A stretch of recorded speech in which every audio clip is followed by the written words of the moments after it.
Howdy, everyone. Welcome to a new series we got running on the channel. This will actually be a mini podcast series, or maybe a major podcast series. We'll see how it goes. Where me and my good pal Eddie, otherwise known as Does Starfish on YouTube, you guys should go subscribe to him. Does Pokemon content and other stuff. We're gonna sit through and watch every Dragon Ball movie, every Z movie at least, and then we're gonna go to Super. We'll watch Superhero, Broly, Resurrection F, Battle of Gods, and maybe we'll go back to the OG movies, but we're not quite sure yet. So the goal right now is to cover all of the original movies from Z, and we're gonna do two at a time. So today's episode is going to cover the Dead Zone and the World's Strongest. So with that, Eddie, do you want to give a brief introduction to yourself? Yeah, what's going on, guys? I do a lot of Pokemon content, mainly competitive, and I also have a little bit of chess on my channel, but that's like more low key. If you just like listen to chess videos, I play for about an hour and just upload the raw footage. So, yeah, that's basically what I do. Yeah, you guys should definitely go check that out, because also running on Eddie's channel, hopefully soon we're going to be doing something. So my friend here recently got a new gaming system, so we're going to play through all of the zombies Easter eggs. So if the gaming part of my channel name interests you at all, because I know I don't really game much, you guys should go check that out when that eventually comes. Oh yeah. So with that, let's get into this. So the first movie we're going to talk about is obviously The Dead Zone, as it is the first Dragon Ball Z movie. And we're going to do something fun for you guys. We're going to say our rating for the film. So, Eddie, we just finished Dead Zone about like an hour ago after watching Strongest. What would you rank the movie? Okay. Do you want to say them at the same time or back and forth? We can do it at the same time. Okay, on three. All right. 1, 2, 3, Sets. 6. 6. Okay. I could also see 7. I'm fluctuating with mine right now. After watching the other one, it moved up from a 5 because I didn't know where to start. Because so I haven't seen any movies that are not the Cooler or the Broly movies. I just haven't seen them, so I don't know what to expect from the older ones. So yeah, I wanted to do a 5 just to test it out, but then I moved it up to a 6 because I felt like overall it was just pretty solid. I just feel like it was missing things. It felt missing a core aspect. Baron? Yeah, I think Baron's a great word for it. Yeah, so I gave the movie a 7, and I think the big thing for me is like I'm kind of like a slut for like OG Dragon Ball stuff. True. And this movie really, and I'm gonna get into it a bit later, but it really feels like it's embedded within the OG Dragon Ball side of things as compared to Z. Mm-hmm. Like, Dragon Ball as a franchise is a really big like shift in genre. Like, it goes from high fantasy to like high sci-fi pretty quickly there. But this feels like it has a lot of the great things from Z that we see later, but it still has the fantasy themes and elements to it. Mm-hmm. To me, it feels like actually more than like rather. I've seen most of Z. I have not seen Dragon Ball, and I have seen a good bit of Super as well. I feel that this felt like more like a Dragon Ball movie rather than a Dragon Ball Z movie, from everything that I know at least. Because like I've seen very little, I've read a little, I've actually read more of Dragon Ball than I've seen, and it's more like who's the strongest guy in the tournament, and it ends with like, oh, we really need to kill the bad guy, compared to Z where every arc is we need to kill the bad guy. I think that's like a big shift in like series. Yeah, I think the big thing for me that also, and I think you'll agree with me on this, is that the art style and the pacing of the fights is like, from what I can recall, because I have seen all of the Z movies, from what I recall, it's like really unique to Dead Zone, and maybe World's Strongest as well, but Dead Zone in particular, I think, really like, dude, the fights are really good in that movie. Mm-hmm. Oh yeah, I agree. Like the choreography, like it looks like actual fights. Like the thing that people praise about Naruto compared to Dragon Ball is that like there's actual choreography and like fights, true technique and stuff. You kind of lose that the further you go into Z. into just Dragon Ball in general. The further you go, the less and less you find of it. So it was really cool to see that like there was actual fights. Like you could see Goku like actually grabbing punches and like swatting it away. True like actual fighting. Which I think it was a really nice change of pace, which I think they only get away with because of the older art style. Oh yeah. No, the art style definitely is very unique as well. we were raving over like watching Chala Head Chala again, and I think just like seeing like, dude, just that OGZ art style. There's something about it. It's just so like if I were to describe it in a word, it'd be charming. Like it looks so original that a lot of like I feel like anime today just like can't replicate. I agree. A lot of like modern anime, because I've seen quite a bit of modern anime, they kind of all try to replicate the same things, where it's like they want like a softer look and like too like smooth. Yeah, it's like incredibly smooth. But like Dragon Ball, they were just like real rough and like jagged lines, and like when you see the sparks, like even if it's just in Hedgehog, like the sparking in it all just looks like just so unique compared to everything else I've seen. So I think now's a good time to move on to a bit more of like plot stuff. So to talk about characters, who's your favorite character in this movie? So actually, so I'm pretty big hater on most characters in Dragon Ball in general. Yeah. But actually, I'm surprised to say this, but Goku was for sure my favorite. Goku, I agree. I 100% agree. Goku kind of stole the show here. I think he was phenomenal. So I wrote a few things down. I think that the fact that he had a goal in mind that wasn't just to fight, which was it's like to save Gohan. And like he was actively trying to avoid fights to put Gohan first, and I think that's like something very that's something that's been lost with like the character of Goku, just more in Dragon Ball in general. And I really appreciate that he had that one goal in mind, and he didn't care about anything else. That's like true like being a father. Yeah, I think Goku's fatherly side really came out here. But I also think it's what was really interesting about Goku is. I don't know, because I'm trying not to like repeat anything, but I think just sort of like there's the compassionate side of him that we saw here quite a bit. But it was also like, dude, like Goku's kind of badass in this film. Really, like that's true. He's really cool. Yeah. Like simply put, just like the things he does when he's fighting Garlic, like the patrons of Garlic and like Garlic himself, like it's some pretty cool shit. Or like especially when Piccolo's like, all right, dude, it's time to throw down. Goku's just like, shit, man, all right. Like, yeah, let's do it. So, who is your least favorite character in the film? Okay, so actually, my least favorite character was Kami. I really didn't like Kami in this movie. He felt even more just kind of shoved in than Krillin did. Krillin kind of just showed up. The things I wrote down about Kami was that the only important thing that he had in this entire movie, which was kind of big, was introducing like the idea of like Kami's choosing their predecessor, and the fact that they introduced Garlic Senior, and basically why Garlic Jr. is the way he is. It's kind of the only backstory we really get on Garlic Jr. throughout the entire movie. So like that was the one important thing. But other than the one cool scene where he turned into like a ball of light when he's like hanging off the side, other than that, Kami did really nothing. So, I didn't really pick a least favorite character in this film, but I definitely do see the Kami hate. I don't think Kami is a character that necessarily gets shafted throughout Dragon Ball, but I do think like this movie sort of reflected Kami's role in the 23rd World Tournament. Where Kami's kind of similarly delegated to like that, like Kami is Piccolo's other half. That's what we learn, but it's also just like Kami in that arc does sort of get in Goku's way. He does sort of like try to like sort of exposit and stuff and things like that. And the moment I'm thinking of in particular is when Kami is like explaining to Goku the backstory of Garlic Jr. and Goku's like, dude, like I don't care. Yeah.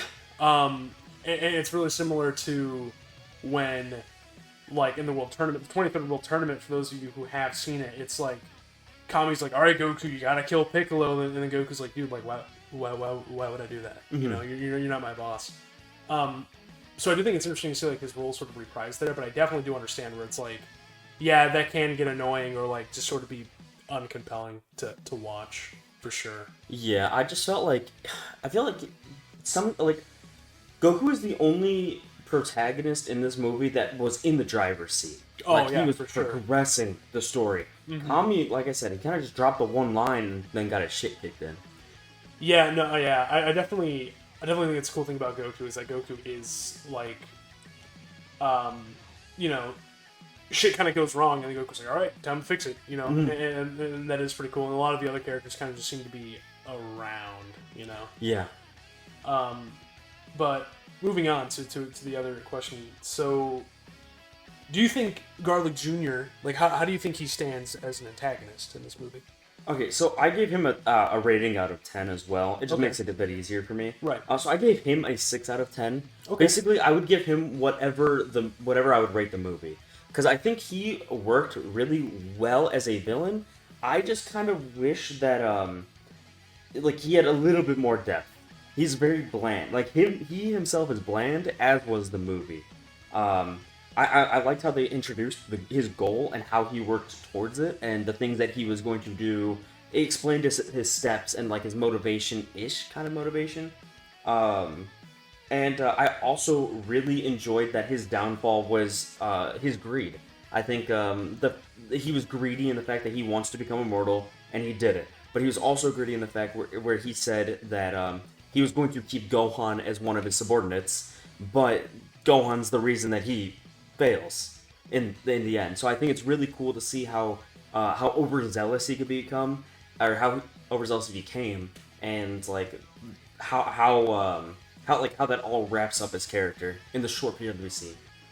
Yeah, no, I definitely follow, and I agree that that's definitely probably the most compelling part of his character is the fact that, you know, that's his downfall, and especially, you know, like him opening the dead zone, where it's like for Garlic Jr., like, he already won. Mm-hmm. Like, the only thing that could potentially have brought him down would have been like the evil containment wave. Yeah, you know, but then he ended up sealing himself away in the dead zone. So that's an interesting thing to think about.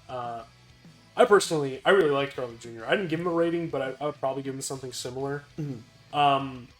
And you know, I was kind of telling you about this inside before we started the movie, but it's like a lot of these films, they're built around the villains. So I think you're saying that, like, you know, you're going to give the villain the same rating as the movie. That makes a lot of sense, because it's like everyone thinks of these movies, and it's like, okay, like, what makes the Tree of Might such a good film? Well, it's not the Tree of Might. It's Turles himself. Mm-hmm. You know, like, why does Broly have 3 movies? Why does Cooler have 2 movies? Or Broly has 4. You know, it's because, like, it's because there has to be something to these characters that keeps bringing them back. And Garlic Jr. as the first, like, runabout for this, you can kind of tell that the people at Toei weren't sort of, you know, going for that yet. Mm-hmm. At least I feel like, you know. Garlic Jr., he doesn't seem as charismatic as, like, Turles, and he doesn't seem to be as, like, such a powerhouse as Broly, but he definitely does have a personality, and I think what I really liked about his character, and what I thought was pretty interesting, was his relationship with Kami. And I think it's one of those interesting things where it's like, this seemed to be more focused on him and his relationship with the pre-existing cast, as compared to him just being a character who exists. Yeah, no, I think you're right on with that. Like, he just kind of he slots in to, like, the trope where it's like, I have to get revenge for my father, but also, you know, do what I want to do. I feel like he kind of plugs him into that niche where, you know, you see it a lot in different shows. But I think I really liked. I think I agree with everything you said. Really. Mm-hmm. I think I did like Garlic. I just need to leave room for, like, the characters with no flaws. Yeah, like, a 6 out of 10 for me is like I consider 5 mid. You know, right? Yeah, I think he's above mid. I just don't think he's phenomenal. Yeah, no, yeah, that's fair. Yeah, no, that's 100% fair. Like, you know, we're gonna. I mean, dude, next movie we're watching is Tree of Might, and you know. You guys watching this, you're gonna find out. Turles is fucking peak. Right? I don't care what anyone, like, you know, it's but yeah, I get what you're saying though. Garlic Jr. He's not a perfect character by any means. No, I wouldn't say so. But I do think his approach compared to the other villains is rather interesting. Mm-hmm. So from here, what was your favorite moment in this film? Okay, I gotta say, the only moment that gave me a true emotion consistently throughout the moment was Gohan's music number. Dude, that was so fucking funny. That's all I could really say about it. It was just the funniest thing I've ever seen in Dragon Ball, like, ever. the only thing that rivals it in humor for me is like inside jokes between like us. It's like Trunks, Yeah. It's only things like that. But no, it was just genuinely like just funny. No, yeah, that it was a pretty funny moment, and I don't know, like I strongly recommend if you guys haven't seen these movies to like watch them before you listen to this stuff, so not only you guys can get on the conversation, but watching these two films in particular back to back is really funny because as you're gonna find out when we talk about when we get to World's Strongest, is that it's like if I had a nickel for every time there was a scene of Gohan having weird delusions in a Dragon Ball Z movie before the end of the Saiyan saga, I'd have 2 nickels. Yeah. Like, which it isn't a lot, but it's weird that it happened twice, and it's like why? Okay, all right, like yeah, sure. 4-year-old Gohan gets drunk off fucking crab apples. Yeah, why not? Well, so what was your favorite part? Honestly, dude, this is like a really niche moment, but I'm gonna say Goku versus the Patrons of Garlic. Yeah. Yeah, I think it was, I already forgot their names. I know one of them, the cool looking one, is like Nikki. But it's, when they bust out the swords and it's like the 2v1 there Goku has, they like really stepped up the game with the animation there. Oh yeah, there was a part in that fight where like they're both like going for the slash, and Goku pulls out the power pole and extends it to block both in front and behind him. I was like, oh, that's dope as fuck. Yeah, that was just cool. And I've just seen him like twist, like it just shows like once again we're talking about how cool Goku is in this movie, and that's a moment where I'm like, yeah, that is a Dragon Ball moment. That is not a Z moment right there. God forbid, Super. Like you're only gonna find stuff like that when the series really cared about martial arts and how fights played out. And I thought it was just the animation was beautiful. Oh yeah, I agree. I also this wasn't my favorite moment, but I think now is a good time to talk about this. Is that there were a couple moments in this movie where the cinematography and the art style they played with was like really well done. I don't mean art style as just characters. I know we were talking about it, but it was then like Garlic Jr. is explaining how he's gonna have all the demons rise up and stuff like that. The animation style changed, and it was like really cool. Yeah. It was really cool, for lack of a better word. But yeah, and there were also some really interesting shots, like Shenron wrapping around Garlic Jr.'s castle. That was so cool. Or like the dead zone shattering at the end there. Even Kami at the beginning with like the sunlight shining on him through like his little booth. I'm gonna say booth. Yeah. It's just really cool stuff like that. I really liked all the moments like that. Yeah, I actually think my favorite shot of the movie is like when Garlic Jr. is explaining like the connection of Kami and his father. Oh yeah. And like seeing the father like go in rage, and then the eyes turn red, and it just envelops in red, just show the anger. I think it was like a really cool way, considering they didn't want to make make a model for the character. Like it was a really cool portrayal of emotion between the two. But yeah, actually, when you're mentioning the shot, it brings up, if I have to give like a favorite moment that's not just the gag, is that is actually Piccolo killing one of the minions when he killed him and he's hanging up there. Like I think it was so nice because it showed how how Piccolo is still he's still ruthless. He's not just not just a nice guy. He's fucking ruthless. He's the Demon King. Yeah. He shot that motherfucker up into the air and left him there to hang and die. Yeah. He left him there. Like, there's just a shot of the legs hanging. Yeah. And it's like, wow, if that's any other character in the show, there's like respect to him. No, he shot him and left. He just walked out. I was like, that goes hard. That is a crazy shot. It did go really hard. That was really, really cool. Yeah, so I think I like just being able to show characters' true emotion with just without words. Like you can just see he's like, yeah, I got my revenge and I'm leaving. Fuck you, bro. Yep. Yeah. And before we go on to stuff we didn't like about the movie, I do want to talk about I think this movie plot wise it's really kind of well knit, it's really well put together. But I think on top of that, I bring this up because I was thinking about. I think the utilization of the Dragon Ball cast is actually pretty well in this film. Yeah, I think Krillin sucked. Oh, And I didn't really like Kami either. So I Yeah. think those two were kind of mid, but that's like half of the people. So I don't know if I agree with that fully, but I guess sort of what I'm referring to is the fact where it's like, you know, two characters that actually have relevance in this film are Chi-Chi and Ox King. yeah.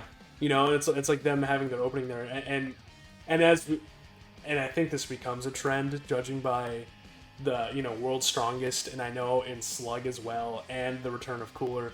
Krillin's just a joke in Yeah. these movies. Krillin's just a punching bag. Like I think people have this perception that Krillin always gets dogged on, and I think it's just because of the Z movies, because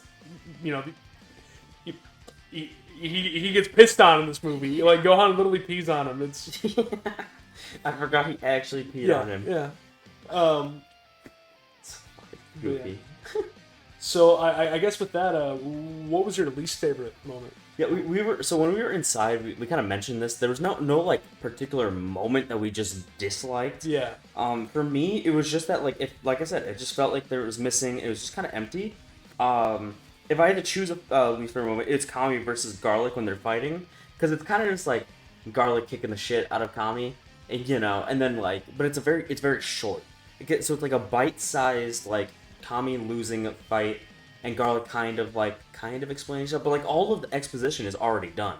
So it's the only purpose that it had was to reveal that he was immortal. That was it. But the viewer already knew that. Yeah. Because the movie opens with him becoming immortal. So that's. Yeah, no, I think I probably agree with you there. I thought it was kind of weird how Kami tries to blow himself up, he tries to kill himself. And it's like, why would you do that? How would that solve anything? I don't know. It's just kind of odd. But Yeah. I don't think it's like you said though. I don't think it was the worst thing ever. It wasn't egregious. It didn't really bring the film down. It just didn't really improve the film at all. Yeah, it kind of just coincides with me just thinking Kami was pretty weak throughout the movie. That's just another thing that just kind of adds on to the pile of why I didn't like Kami as much in this movie. No, I got you. All right.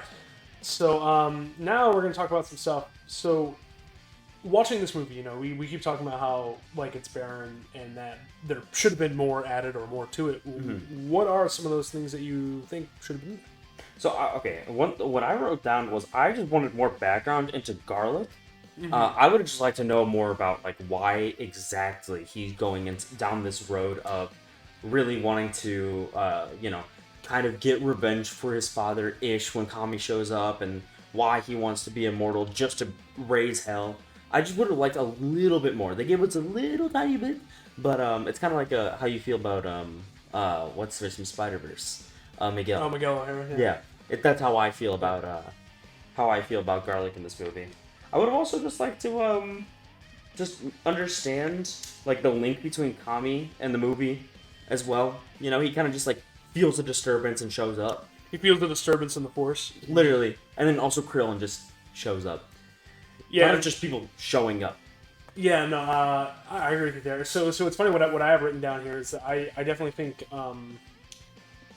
I think Garlic Senior should have had, I don't want to say more of a role to play, but it's also what, and we're gonna get into this in a bit, but it's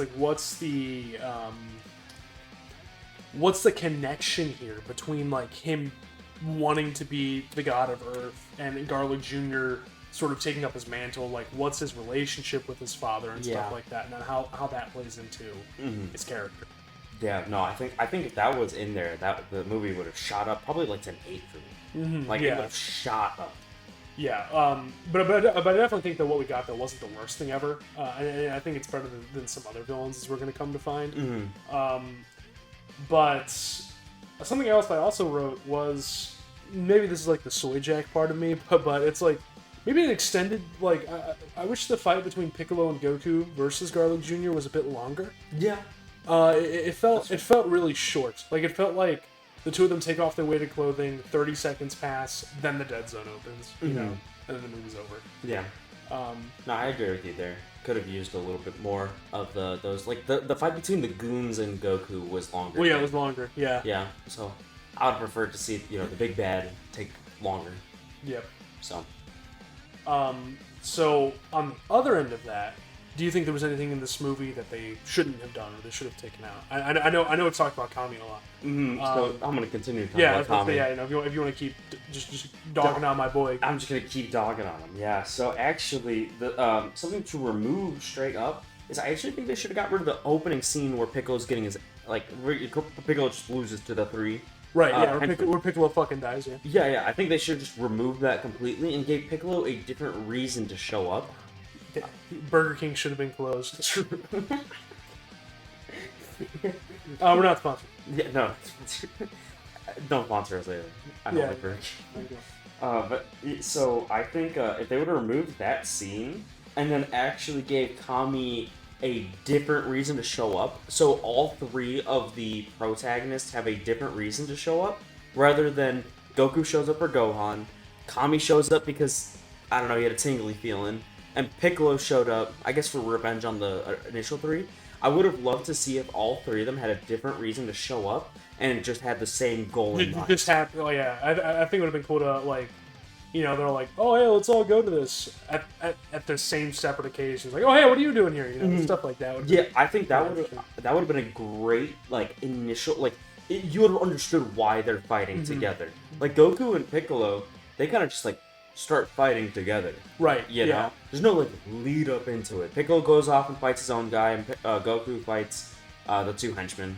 And then after that, you know, they kind of don't really converse all that much. And then they're like, let's fight. And then, you know. So I would just like to see different motives for why people showed up. Yeah, no, I got you. The only thing I have written for this is anything that should have been taken out was I read about the Gohan scene. Mm-hmm. But honestly, I don't think it really killed the film at all, because this movie, because I wrote, because it's it's still right after the original series, and OG Dragon Ball, obviously the tail end there, it starts taking itself much more seriously, but it's still supposed to be funny, and there are a couple moments in here that are kind of funny, or it's like Goku coming in, he's like, "Where's my Gohan?" And the patrons go, "Where's my Gohan?" It's little goofy stuff like that, or Krillin gets pissed on by Gohan. So it didn't really bother me too much, but yeah, and I think what I have to say next is a good transition into this next topic, which is how does this movie work as an extension to the Dragon Ball verse? And that is, the stuff with Garlic Sr. I think is really interesting. However, as both of us know, what Toriyama decides to do later, it doesn't really align with what happens in Z and what we know about Kami. So I guess I'll ask you for your thoughts on this topic if you're going to move on. Just how do you think this works as an extension to the Dragon Ball universe?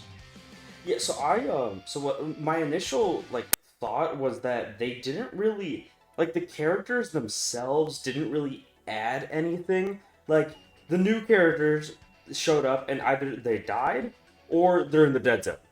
So whatever characters have been added into the franchise have been taken out by the end of the movie as well. It's not like we're in the new Broly movie where Broly loses, but then you can look forward to Broly in the future. We don't really know anything about the dead zone, and it's how can he come back? Dude, I've watched so many power scaling videos explaining Garlic Jr. and still it makes no sense to me. It's Garlic Jr. can just open this black hole that sucks everything inside, but including himself, I guess. Okay. Yeah. So I was there's not really, in terms of the characters, it doesn't really add anything. The only thing that I feel it added that would be relevant if it was canon is the reference to Garlic Sr. and Kami, becoming, both being the proteges of the previous Kami. That's the only real thing I felt it added. I didn't feel any character was really excelled in this movie. Yeah. So I wrote that it does it picks up right where original Dragon Ball leaves off, and it does take some of the world building. I wrote in an interesting direction, just because once again it's Kami is the nameless Namekian, and then he splits into Piccolo, so he can become the Kami, the true Kami. So I just think it's really just like interesting stuff to have like Garlic Jr. kind of be also on that side, because it's like if Garlic Sr. had all this wrath and stuff like that, then how would he have been Kami or the Earth's Guardian in the first place? Mm-hmm. Like, it doesn't really make like too much sense when you look at it within the context of Z. But within the context of itself, like, it works fine for sure. Yeah, I agree. But something interesting to talk about Garlic Jr. I know neither of us have watched it, but Garlic Jr. does come back. Yeah, He does have his own arc, which I think is really interesting to think about, because for whatever reason, we talked about how Garlic Jr. doesn't have the same like oomph as some of the other Z villains, but totally disagree. Yeah. They thought he was cool enough to get his own little saga, and I think that is definitely worth mentioning here when we're talking about the impact of this film. Yeah, no, I think I kind of mentioned this earlier with like that every character either dies or goes into the dead zone. I just wish they would have explained a little bit more about the dead zone, just a tiny bit, because it really does feel like they just said, I just opened up a gateway that leads into this area that you can't get out of. Yeah, And that's about it. And I'm like, okay, so what's actually happening here? What is the dead zone? yeah, it's like he kind of gets like Demon King Piccolo, whereas like he's like trapped, and it's for the sake of being trapped. But it's like what it, we know he comes out. Like, I don't know why or how. I haven't seen the arc, and I don't really plan to for a while. but it's like, why? How does he get away? But yeah, so I also think some interesting thing to talk about here at this moment is, so we mentioned this inside when we're watching both movies, but it's so this movie would take place instead of Raditz coming to Earth. So Goku would defeat Piccolo in the 25th World Tournament. You have the time skip, Gohan's born, and then instead of Raditz coming, it would be Garlic Jr. So I think like an interesting question would be like, do you think, say if the story would be fleshed out more or something like that, do you think it would serve as a good replacement to what happens? I think it actually it's kind of goofy. I'm dipping my toes into the super manga that I haven't read. Right. I think that maybe it would work a little bit better, because then Raditz wouldn't have just died like how he did, and it would make Bardock's wish make a little bit more sense. The greatest moment in all of Dragon Ball, Yeah. Actually, I'll let you explain it because you've read it. Just a brief explanation of his wish. Yeah, so I guess for those of you who don't know, in the super manga, spoilers by the way, but Bardock wishes upon a set of Dragon Balls that his sons end up thriving, which is really funny to think about, because what this means is that all of Goku's adventures in OG Dragon Ball, Goku is saved because, like, Bardock's wish. However, so a lot of people, and sort of like pure copium, kind of say that, there's like a monkey's paw to it, and that the monkey's paw is that both Goku and Raditz end up dying, like, in their early adulthood. So I think what Eddie's trying to get at here is, like, if you're trying to say that Garlic Jr. happens instead of Raditz, and Raditz is just, messing around somewhere with Vegeta and Nappa or whoever, then like Bardock's wish still like works and doesn't really have that weird retcon to it. And to that, I guess I would agree there. I think what's really cool is that like I kind of mentioned, is that the movie, although it doesn't end up going with what it does with Z, it does try to build on the Dragon Ball mythos. I think in that regard it's really cool. Now, do I think it's as well as like Raditz? No. Not at all. I think, I just don't. Like, I prefer everything with Raditz, because then it also allows the Gohan Piccolo relationship to start, flourishing. Yeah. Yep. Like, it actually begins, and I don't really know how it would have happened. Picked up. Yeah. Without Goku has to be gone for some reason. So they would have had to find something else. I honestly enjoy the Saiyan Saga. I think Saiyan Saga is put together pretty well. Like, the antagonists are good. So I think that would not have worked out as well if they didn't introduce Raditz as the first Saiyan to explain to Goku that he is also a Saiyan. Because then it would have... If you just assume that it would have, like, maybe a little bit of filler, it would have went from this movie, or this arc, it would have been Garlic Jr. arc, into Nappa and Vegeta showing up, the impact of Nappa and Vegeta showing up as more Saiyans would not hit as hard, I'd feel, or it'd be a lot more confusing. No, yeah, no, I definitely, I agree with you there. So yeah, just sort of like an interesting thing I wanted to ask before maybe we end off on the Dead Zone. So I think something we haven't really talked about is Gohan's role in this movie. Mm-hmm. I know we talked about him getting high, Yeah, a lot, funny, so. him getting drunk and him pissing on Krillin. There we go. It's the third time for those of you keeping track at home. But Gohan is the one who defeats Scarlet Jr. Yeah, which is so fun. So I also need to preface this. Gohan's my favorite character. Right. I just love Gohan. Everything Gohan related except for one particular movie that is about superheroes. I love everything about Gohan, and so I just think it's really funny that he's kind of just like there as kind of like a comedic relief, and then shows up in the end and just withstands the dead zone.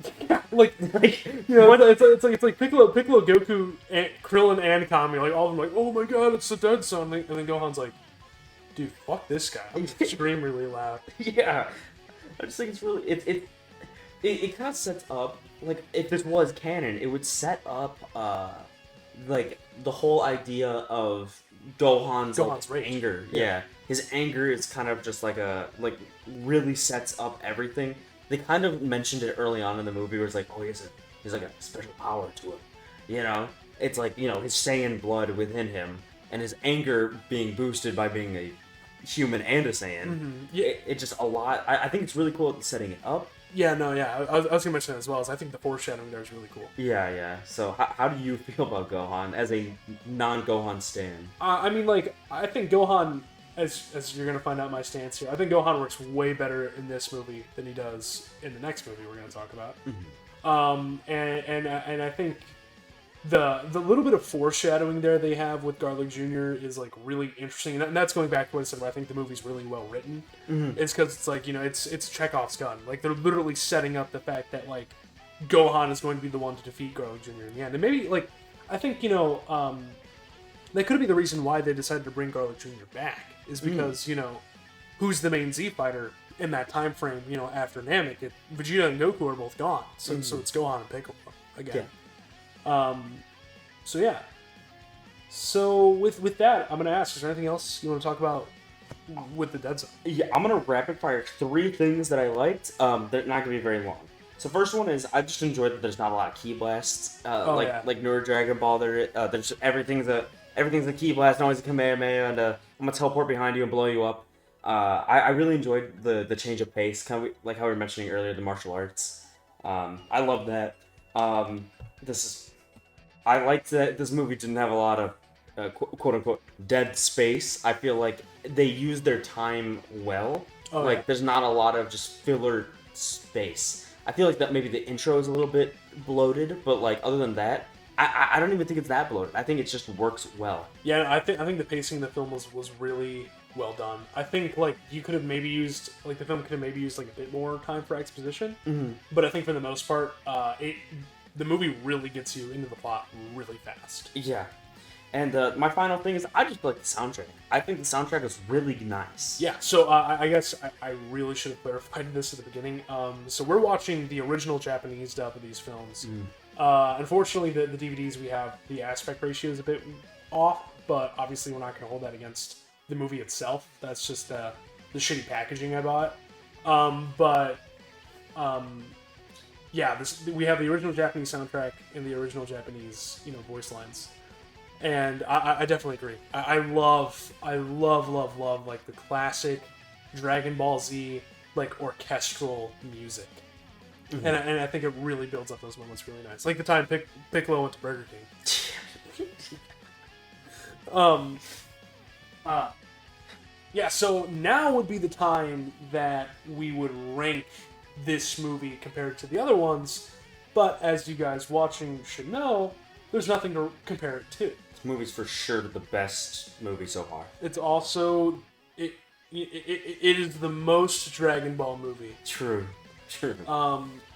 So I guess you gave this 6, right? I gave it a 6. Yeah. Yeah. Could even be a 7. I could. Yeah. move that. I guess I was gonna ask you at the end there, like, do you think your ranking has changed at all? Yeah, I think after talking about it more, I did enjoy it more. I'm gonna leave it at a 6 for now because I really do think there's a lot of space to improve, but it's far and beyond better than like what it could be. Mm-hmm. Like it could be like the second movie. Oh yeah. You're gonna find out. Yeah, okay. I'm sticking with my 7. You know, I think a lot of the classic Dragon Ball stuff really impressed me. Really kept me satisfied. So with that, let's shift gears into the second Dragon Ball Z movie, being World's Strongest. All right, so here we'll switch. Do you want you can ask me the question. Yeah, I'll ask you. So okay, Here, let's do the on the rating. count of 3. What is your rating? Okay, All right. we'll go 1, 2, 3, 5. 3. Okay, I gave it a. All right, I think so I might be explain your 5. Okay, I think now after thinking about it a lot more and talking about Dead Zone, I might go down to a 4. Yeah. But I did think this movie was just like really middle of the road. There wasn't it wasn't one of those films that was mid all the way through. It had its peaks and valleys for me. Where it was like there were some moments that I thought were really cool, and there were others I thought were like really lame and annoying. But you gave it a 3, so Yeah. obviously you did not like it as much as I did. No, You were very generous towards it, so go ahead, explain. Yeah, so yeah, I gave the movie a 3 out of 10 because I think honestly it's very forgettable because it blends into the first movie just like it was the first like just like the first movie, but with all the good thing I said about the first movie, without it. It just doesn't have anything that impressed me. Like whatsoever. I wasn't impressed by anything. Yeah, so I think that's definitely a fair take, and so I think what I was thinking about before going into these films is the clashing of genres. So I mentioned earlier that Dragon Ball is very fantasy based, Dragon Ball Z is very sci-fi based, and these two movies couldn't be farther apart from that. Yeah. The Dead Zone is really like high fantasy, but World's Strongest, it's like some of the most sci-fi shit you can get until we reach the Cell Saga. And in that regard, I think tonally the movie works fine, but you saying it's forgettable, like I agree with that. So one of my favorite moments of the last movie was Goku fighting Garlic Jr.'s henchmen. But Goku fighting Whilow's henchmen and the Bio Warriors was just like, it was just a snooze fest. Their powers were kind of neat. I'm not going to say they're not, but it's all they were. They were just kind of flashy. Yeah. I think I'll say that for now, and we'll get into it a bit more as we go on. Yeah, I think that's fair. So what would you say your like favorite character of this movie would be? So it's gonna be cliche, but I think I'm gonna go Goku again. Yeah. I think I'm gonna go Goku, or I liked Roshi. I like seeing Master Roshi and stuff. So seeing him have relevance in Z is pretty cool because he's one of the few characters that kind of gets the shaft in Dragon Ball Z. He's one of the few characters where even Super does more with him than Z does. So just seeing him again is pretty cool. Yeah, for sure. I did like Roshi. I wish he was on screen a little bit more. I think it was really cool how they said like they thought he was going to be the world's strongest. It's kind of like a cool homage because this movie came out deeper into Z. A little bit deeper into Z. It's cool. It's Middle nice of the Saiyan saga. Yeah. It's nice to still remember the roots of like Dragon Ball and like because there's not a lot of Dragon Ball references in Z, or at least I feel like there's not enough. Kind of forgets where it came from. But yeah. That's best saga boot. Yeah. But anyways, Well, yeah. that's a topic. Yeah. My favorite character of this movie was actually Piccolo. I really like Piccolo. Okay. Yeah, so like I said, I'm a big Gohan sucker, and I feel like Gohan doesn't have a character at the moment. And Gohan is the character he is because of Piccolo. So I really enjoyed seeing like more of their relationship, blossoming. Like you actually see, Piccolo putting trust into Gohan, and like giving like actually respecting Gohan.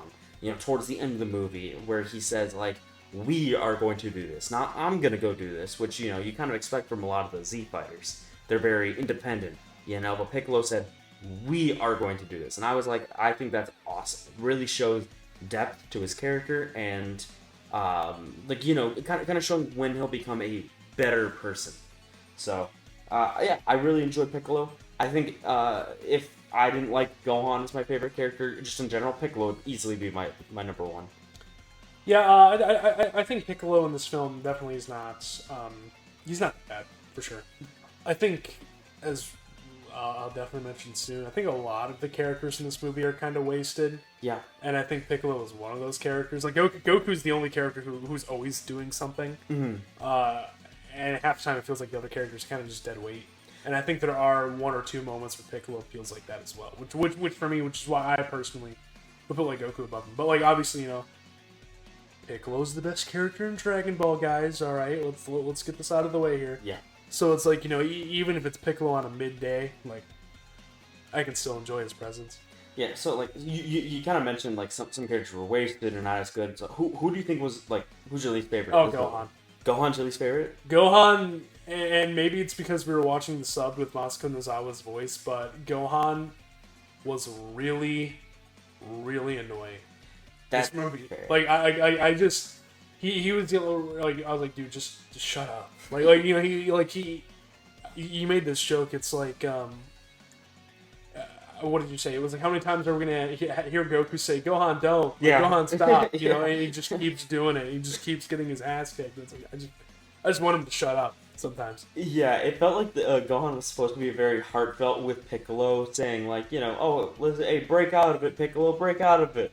But then they don't actually do that. It just turns into Gohan getting really angry and everything breaks around him. Yeah, it's like it doesn't even work. Like I'm pretty sure it's Willow who breaks Piccolo's binds on accident. Yeah. Because he like I don't know, he does like the gravity thing, and then like the whole room starts shaking, and that's when we first see it's really bizarre. Like not the biggest fan of Gohan in this movie. That's very fair. I think I just had the bias goggles on Yeah. where I just don't care as much. I thought he was cute in the Dead Zone. I thought he was just annoying in World's Strongest. That's where I'd put the difference there. Yeah, a little bit too much of the kid Gohan. Cause we'll get to it in a bit, but I think why I don't like this movie very much. But for me at least, my least favorite was Krillin. Because Krillin was mega shoehorned in. Yeah. Mega shoehorned in. We mentioned all the similarities between this movie and the last, and it's like, I know I mentioned this when we were watching it, but it's like, Krillin comes out of nowhere in the Dead Zone, but Krillin is also at Kame House when Goku goes there for the Dragon Ball radar. Krillin is nowhere to be found in this film until he is. Like, he just shows up for the sake of being there. He shows up, gets his ass handed to him. Like, okay, this is so dumb. So he was it was the scene where he went up to what's not Willow, what's Genshin, something like that. I think it was like It's not Kachin or something. Goshin. Yeah. So that guy, the other one, when he walks up to him and says "Free Bulma," and then he turns his hand to like a machine gun, and Krillin says, "Oh shit, a machine gun," and then runs away. And it's like, bro, you're running on the wall, outrunning the bullets at the moment. Just like break the arm. Just break it. We know you can. Just break it. Or tank the bullets. Yeah, dude. do Like, anything. you're literally like, I mean, Krillin's what?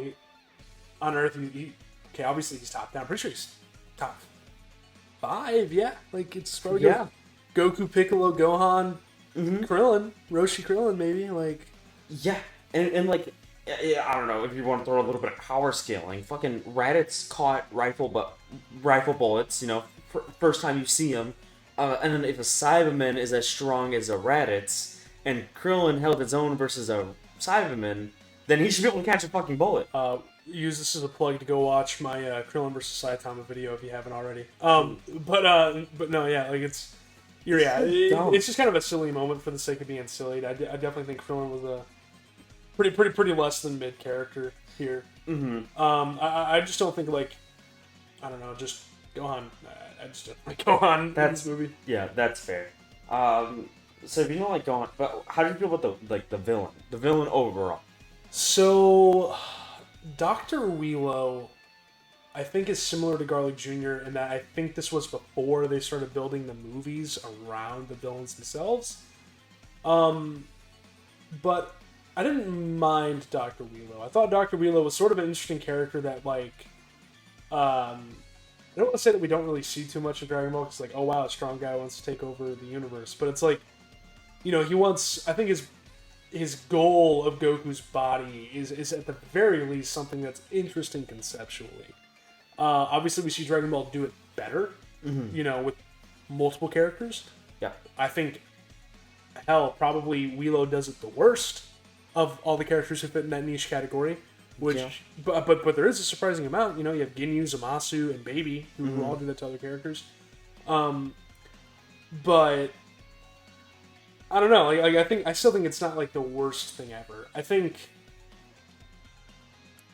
what maybe would have helped Wheelo out is if Wheelo was a bit more of an actionary antagonist. Mm-hmm. Like, you kind of have, like, Koshin doing his stuff, and Koshin, or Goshin, whatever the hell his name is just, like, he's not annoying per se, but he's not, like, the most fun character to be watching. Mm-hmm. He doesn't have a presence. Yeah. Like, that's the big thing with both those characters, is that, like, they're both very forgettable. Mm-hmm. I already forgot his name. Yeah, like Wheelo, we both play Dokkan. I was just telling you, like, Dokkan's been a game that's been going on for 8 years, and Wheelo just got representation in this game this year. Funnily enough, the villain to last get representation in Dokkan was Scarlet Jr., and that was 2 years ago. So, like they really, like, Toei, they really, no one really cares about Wheelo. No. What's interesting, though, is that Dragon Ball Heroes does some stuff with Wheelo that I think makes him a really interesting character. Really? I didn't know he's in it. Yeah, so I guess to quickly recap, for those of you who don't know, I can never remember the names of the arcs of that series, but Wheelo is the dude, he reconstructs Janemba. Oh. Yeah, okay. Like the black Janemba that fights the Limit Breaker Super Saiyan 4s, he's rebuilt by Dr. Wheelo, or like Dr. W as he goes by, and he has, like, his own unique design and a new body. Which is pretty interesting stuff, and I think Wheelo is one of those characters that I actually sort of wrote about. But I think what would have made Wheelo really interesting is what would happen, or exploring what would happen, if his plan came further along into fruition. Mm-hmm. Yeah. You mentioned that earlier when we were watching it, and it was like, because like you said, there is a good bit of characters that do want to just take over, but like it kind of feels like for different reasons. Yeah. By each character. Obviously it's to different scale and stuff, but it's we kind of here. I guess I'm gonna get mine out of the way really quickly, just so I can explain it more. So I give him a 3 out of 10 to match the movie again. Yeah. So I thought he was really dumb because he could have just took Piccolo's body. Yeah, Piccolo, that was pretty silly. He already took control of Piccolo, so but he doesn't have a penis. True, he does not have a penis.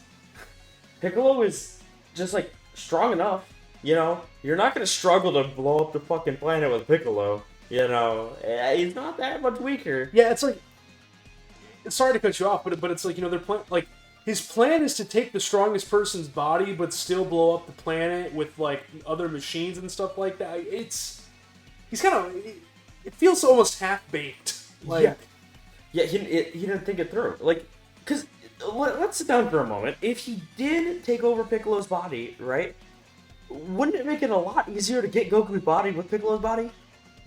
Rather than be sitting in just a brain that is stationary, you could be a mobile person that can still work towards taking Goku's body.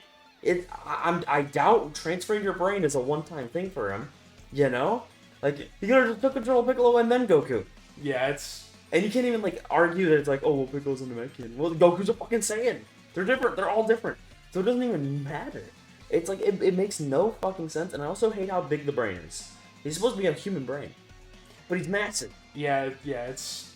Dr. Wheelo is a weird villain. Yeah, I think that's how I would describe him. It's just weird. Like, yeah. I don't think...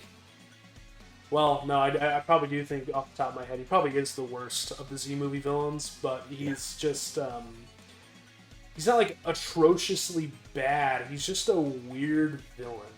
Mm-hmm. Like, he could just, it's just, like, and nothing was, like, it felt like nothing was thought out with the character. Nothing. Yeah, no, I agree. So, yeah, I very much so disliked him. Do you got anything else about Wheelo? No, I think for anything else I have to say for him, I want to save for later, so I think I'm good. Alright, word. Then let's move on to the next one. What is your favorite moment in the movie? I gotta go with Kaioken times 3/4. Mm. Obviously, it was literally what they do in the Saiyan Saga. Mm-hmm. But you know me, I'm a sucker for the Kaioken. Yeah. And you're imitating like one of my favorite moments of Dragon Ball, so I guess I gotta give credit where credit's due. That's fair. There was also a moment that really like wowed me in terms of like fight choreography or like fight progression. Is when Piccolo is about to like blast Gohan and Goku like steps in and redirects it. It was just really cool. Like, the switch act and he made me go, oh, it's so pretty, like, yeah. Yeah, actually, my favorite part of the movie was Goku versus Piccolo. Wow, it's... Yeah, perfect segue into it, because I was just thinking, I was like, the reason I like Goku so much in the first movie is because not only is he just, like, not there just to go and fight, he has a different motive, is to save somebody. Very similar to the first movie. And Gohan's about to get blasted, and he goes, and he immediately goes to block it. He doesn't go to, like, attack Piccolo and try to stop him. He just redirects it so it does not kill his son. He cares more about his son's life than winning the fight. Which I'm like, I think that's based. I think that's awesome. That is great motivation for a character. Base Chad Goku. Incredibly. So I'm like, and also the choreography was just the best, I feel. Yeah, it was definitely, that fight definitely, it's still the show in terms of like, how pretty it was. Yeah, like, I'm not really so I'm not a fan of like, just big guy fights smaller man, because it doesn't really make sense, ever. And it just looks silly a lot of the time. So like I think it's fine when Garlic was like manhandling Piccolo and Goku at the same time, it made sense. But like when it's just like a one-on-one, it doesn't really make all that much sense. So they kind of took away from that fight for me. But Piccolo versus Goku, they're rivals fighting, but for different reasons than they've ever fought before. Mm-hmm. And I think it's really interesting. Yeah, the way you put that is really cool. Like, yeah. I didn't even think about it like that. That's really interesting. Yeah, so I really enjoyed that fight. Mm-hmm. So what about your least favorite part? I don't know. I wrote down, it was probably like the beginning of the movie was kind of slow, and then Gohan's like dream sequence I thought was like really weird. Like he wasn't high off crab apples. He was just kind of worried about Piccolo. Oolong is in this movie. He is. I don't hate Oolong. I'm not one of those kids who hates on Oolong, but it's like, okay, like, but I did mention it's like like Gohan calling for Piccolo, like it just got really annoying real quick for me. So I'd probably have to say that, but I don't really think there was a moment that I like really made me like tear my hair out. Yeah. I didn't really like the dream sequence either. It just it just felt like they struck gold in the first one, but it being the funniest shit I've ever seen to trying to replicate it. I'm like, I think you're just. I mean, what's funnier, a bunch of like bloated like dancing dinosaurs or like floating books? Yeah, it's like going dinosaurs, man. Yeah, I didn't quite. I mentioned this at the end. It literally goes from like the dancing like books and stuff to immediately seeing Piccolo get blasted. Yeah. The most gruesome shit. It was so totally bizarre. I remember we were talking because it's like it's like the funny dream sequence, and the Gohan's like, man, I love you, Piccolo. And the scene they show is Nappa fucking killing him. Yeah. It's like, are you gonna show like almost anything else, and it would have made more sense. And then the dream immediately ends. And it's like, all right, we're back to Gohan studying, and it's like, oh, okay, all right, man. All right. Yeah, but that was not my least favorite part. That's up there, but my least favorite part is actually the Spirit Bomb working.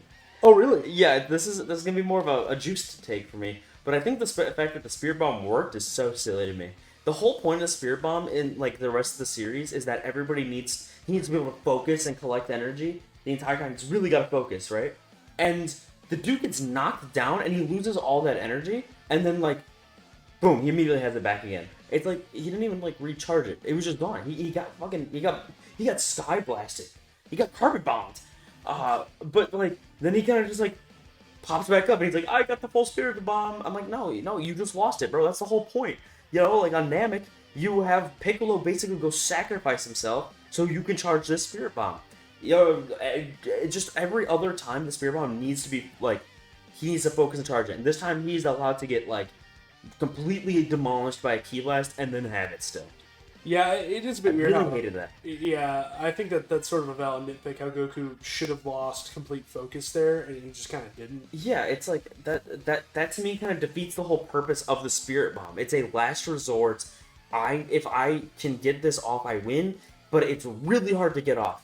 But it didn't matter because he just stood there. It's not even like Gohan and Piccolo were going to stall. They were going to go beat his ass. They didn't even know the Spirit Bomb was coming. Mm-hmm. They just went to go win. And then all of a sudden, now the Spirit Bomb is here. I'm like, oh, okay, whatever. Didn't really like that all that much. So yeah, I thought that was for sure my least favorite part. I thought the whole movie was mid, but that's the only part that I sat there. I was like, damn, that makes no sense. I don't like that. But that is nitpicking. It's not a big thing. I didn't like it very much. No, I got you for sure. So, all right, I guess we should move on. Is there anything you to add to the movie? Do you think anything was missing? Yeah. So I sort of mentioned earlier how it's like I would have liked to see Willow get a bit further along in his plans.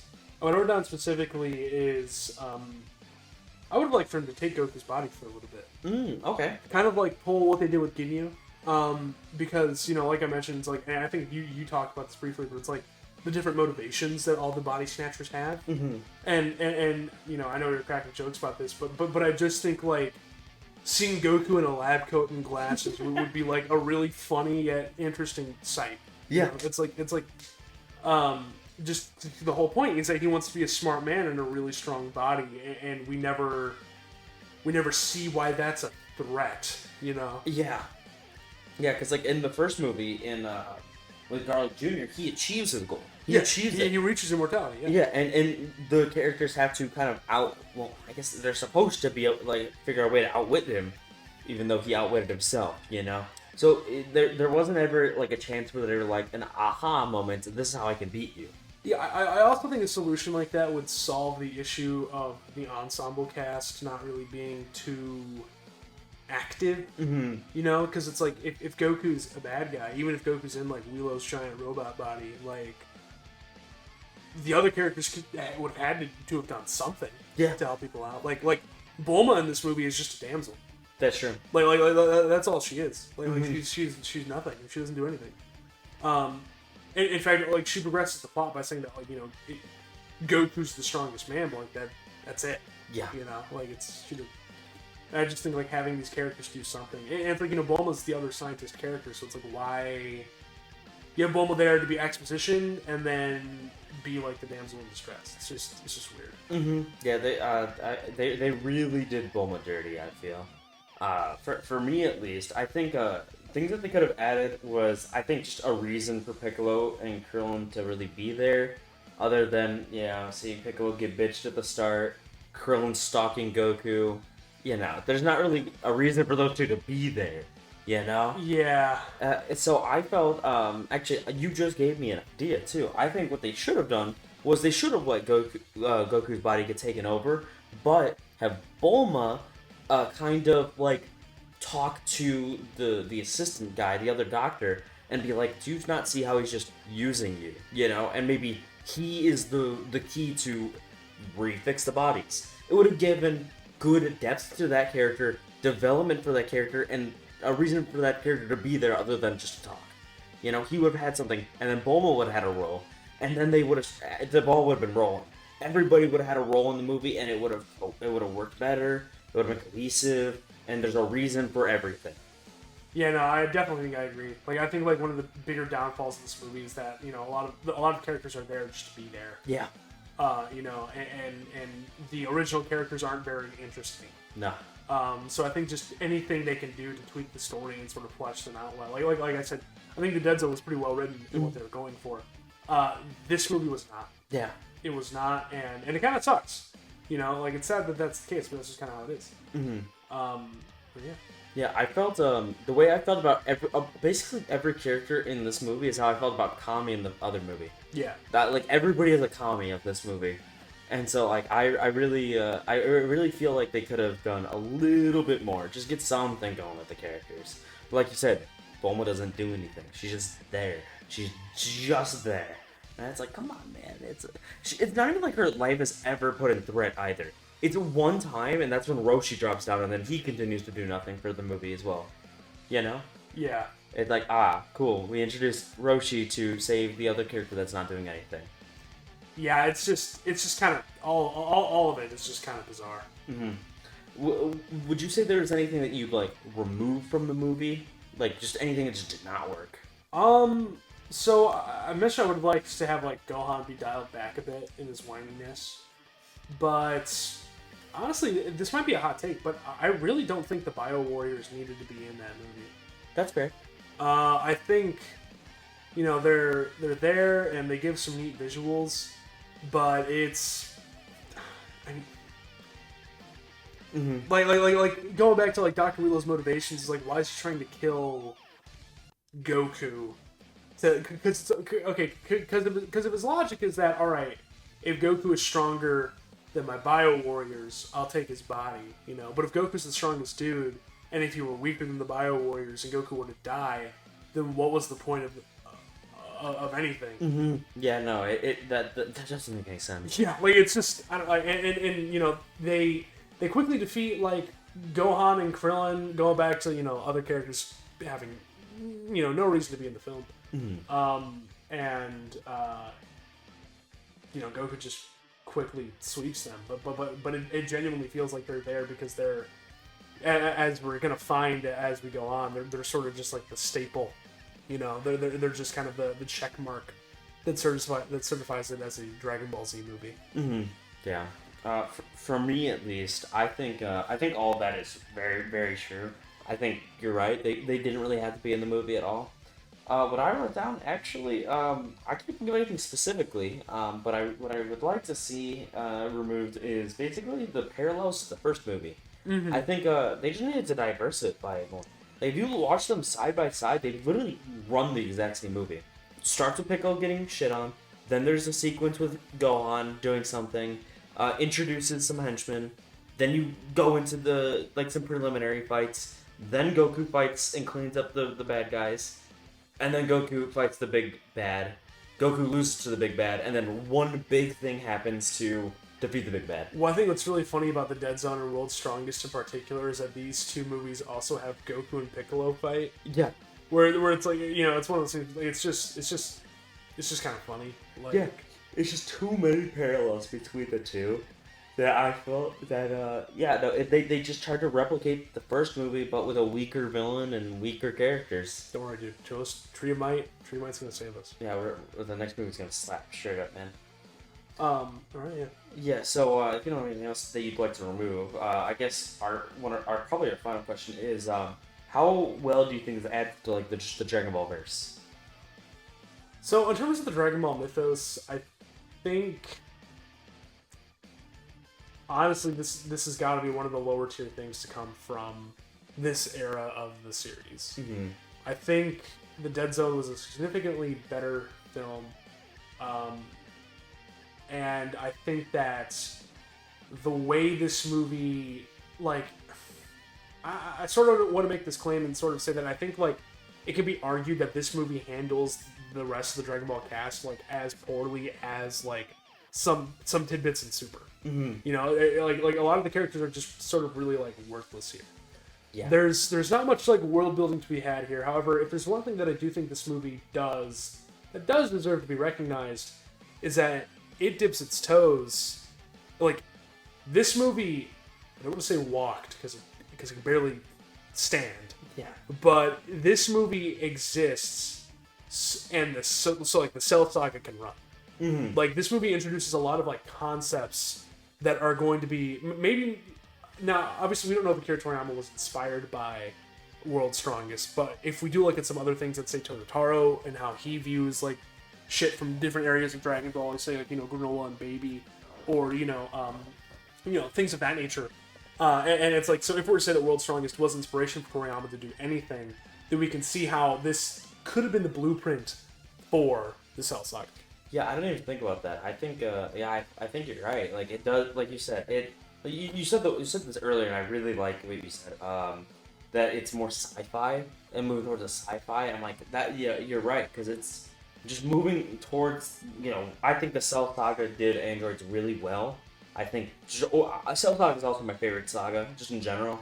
I think I like everything about it, so I am biased. But I think, yeah, I didn't even think about that. You know, this crawled so Cell Saga could run. Well, I mean, it's also like if you look at some of the, if you strip it down a bit, it's like you have, you know, Dr. Wheelo is a vengeful scientist of the past who builds, you know, artificial humans to kill Goku. Yeah. Literally Dr. Gero. Yeah. That is Dr. Gero. Now, the thing with Dr. Gero, what makes him a better character is that his past and his vengeance is directed specifically towards Goku. So I think that makes him, like, much more interesting. But, you know, fact of the matter is, like, these two characters are very similar in that regard. And, you know, we get, like, fleshing out of androids and stuff like that. And I think if you look at it through that lens, the World's Strongest definitely deserves to be recognized. Mm-hmm. Respected might be giving it a bit too much credit. Yeah, I think I agree. But I think the parallels are definitely there, and I think people should give the movie a little credit for that. Yeah, for sure. I think, honestly, I wish they would have kept progressing with the whole Android stuff, because they progressed well with the Cell Saga and then the Superhero, and then Superhero did not progress. Actually, Superhero feels just about the same quality as this movie, in terms of how they handled the androids. Honestly, and that's me wanting to dog on the Superhero. Yeah, you know, we're always going to dog on Superhero, but I think if we take off the copium, like, you know, the coping glasses here, I think this movie is probably worse than Superhero. Yeah. The thing about Superhero is that Superhero tackles a lot of, like, other existing characters. That's why I hate the movie. But I like. Say the Gammas, you know. I don't hate the movie because of the Gammas. Yeah. I hate the movie because of what it does to, like, you know, Gohan. Yeah. Fuck what they do with Cell. Yeah. But they obliterated 4 different characters. We will the whole different. We will get there. We will get there. We have, like, you know, let's see here. So we have, you know, World's Strongest Triamite, not World's Strongest Triamite Slug, the Coolers, 13 Bojack. The Brolys, Fusion Reborn, and Wrath of the Dragon, Bardock and Trunks. Then we have like 10 episodes until we reach Superhero. We got a long time until we reach Superhero. We'll just let these thoughts brew. Yeah, no, they're continue to brew. Oh, I just remembered we're gonna have to watch that movie again. But anyway, yeah, okay. So for me, if I had to, sorry, how well does it add to the universe? Is what we're on. Yeah.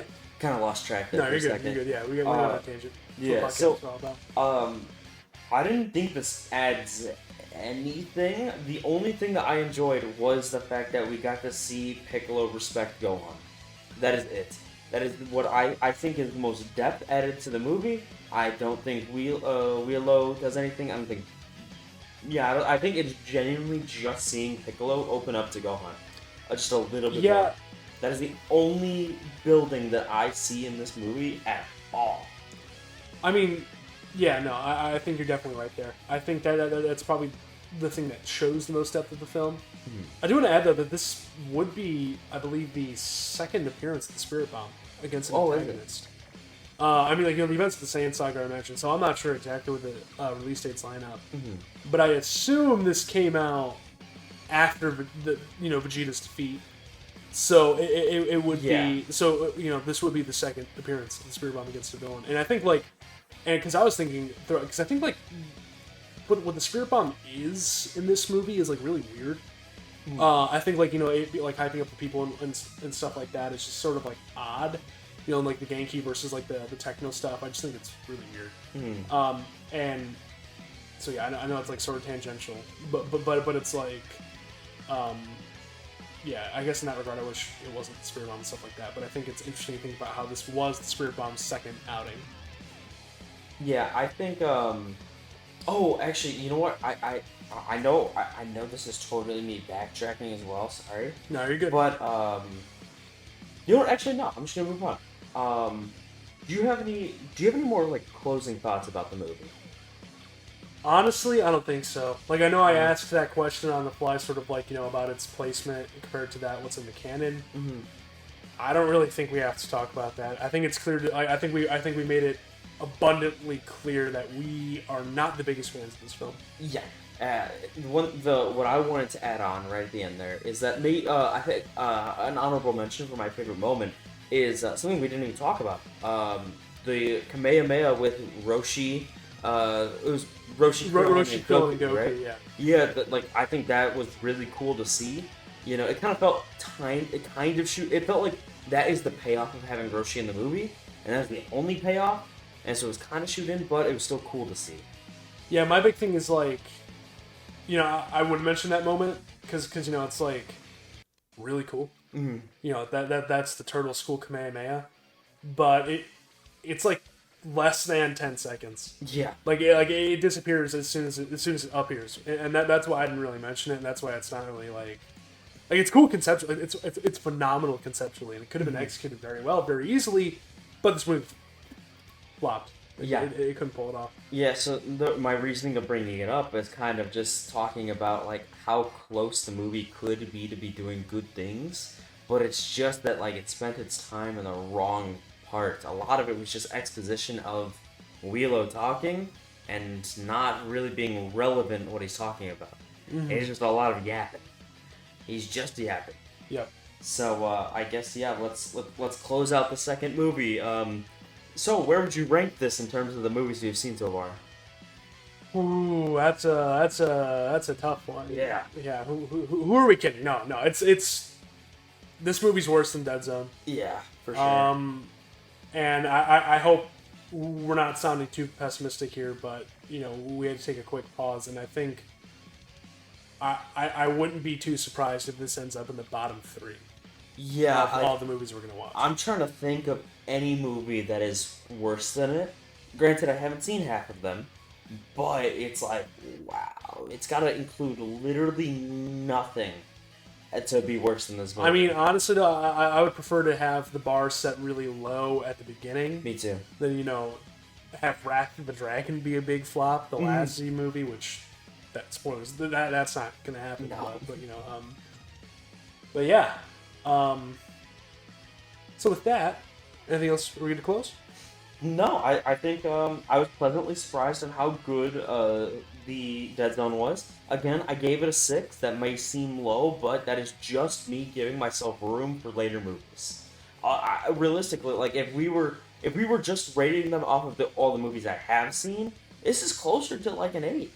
Like if I have to give something a 10, then it's gonna be like the best Dragon Ball movie I've seen. But this is not, so it's not the best, but it's way above better than average. Right. Definitely enjoyed Dead Zone. I think it surprisingly held up, and it even more so is reinforced by seeing the second one. Yeah. Yeah, no, but I agree. I had a lot of my thoughts reaffirmed watching the Dead Zone about, how much I love, like early Dragon Ball.